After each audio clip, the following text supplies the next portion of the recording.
metal pole lights that look like a cobra. They extend out over the street. They look like a cobra head, hence their names. Those are pruned in relationship to the budget allotment for street lighting assessment districts. If you do not have those street lights in your neighborhood, there is no money provided for pruning of street trees in relationship to lights. Who asked this question? Do you know if you have cobra heads? Okay, they're the old style street lights. In this case, you are not part of the street lighting assessment district, which is a Proposition 218 process to basically tax yourself to maintain the street lights in your area. So all of the pruning is on the city's regular cycle, which right now is about 9.3 or 4 years. That's what it is right now. And just so you understand what cycle is, the cycle is based on the budget that we receive to prune trees annually. So this year, the street tree population is around 700,000 trees.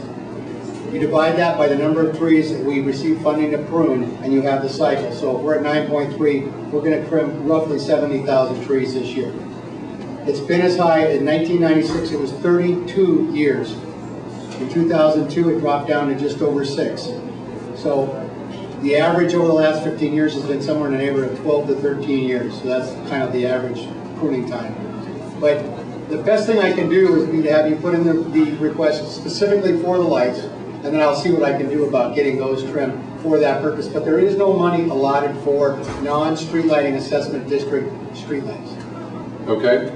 The next question is for Frank Bush for Building and Safety. There's actually two very, very similar questions, and we hear these things all the time from different people. One is from Joel Deitch, and the other one is from Wilma with no last name.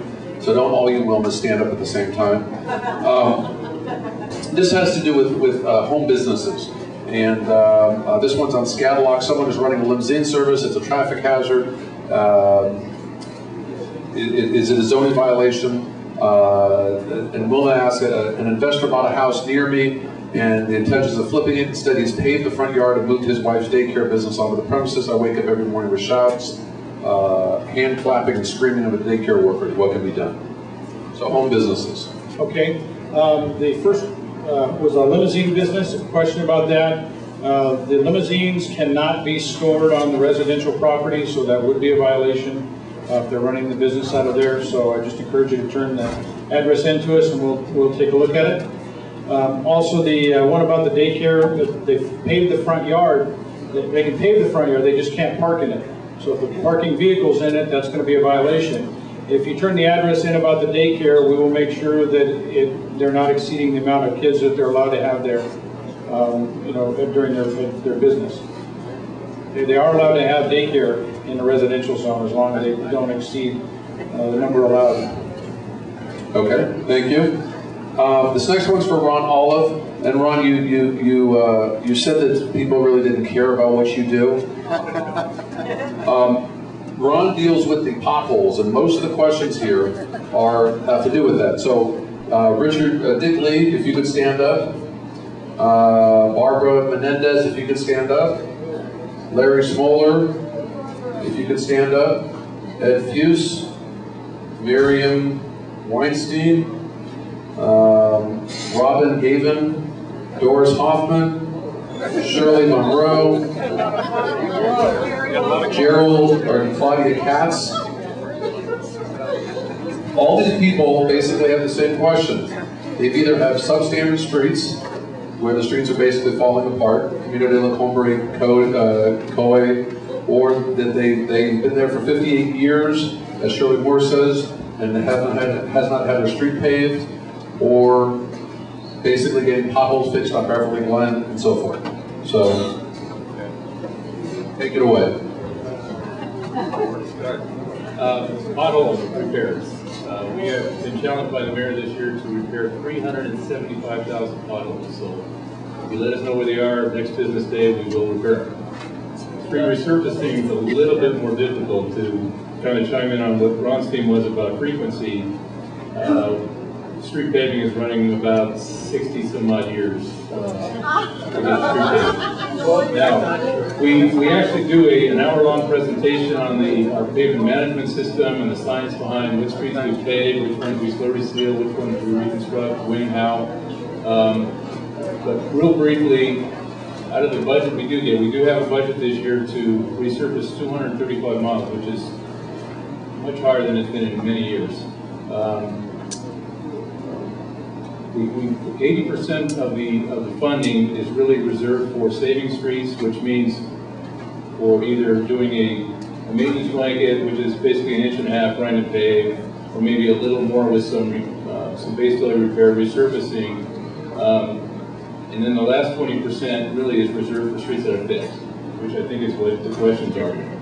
Streets that are failed, total reconstruction, you have to dig out all of the asphalt, all of the underlying base, put it back in place. It could run 5 times as expensive or more. So again, the theory is resurface and then slurry seal that every 5 years, which is pennies compared to resurfacing, which will double the length of the life of the pavement. And unfortunately, the ones that have failed, we have to put those aside, and we do use 20% of our budget to reconstruct streets. But that's why you might see streets that are in better shape getting resurfaced than the ones that have failed. And that's really the oversimplified explanation. Thank you. Okay. Parking enforcement. Sergeants, ready for a couple questions? Tough questions. It's the Sherman Oaks Homeowner Association. Glad to be here. All right. How long can a camper or a parked vehicle be parked on the street? This is asked by a homeowner who wishes to not be one. Okay. Any vehicle, camper, boat, vehicle, for whatever reason, cannot be parked in a public street for more than 72 hours. And can they sleep in it? No. Okay. So if someone's sleeping in a camper, they call that 24/7 number and they can immediately report. 24/7 number, and what will happen is our officers escorted along with the Los Angeles Police Department will respond to the location. That will get removed. Okay. Okay. And also another one for you is, this is from John Laird. Why can't parking control check hillside parking? While driving, why can't parking control make a record? I don't know what the last part is, but why can't you why aren't they doing hillside parking, checking hillside parking?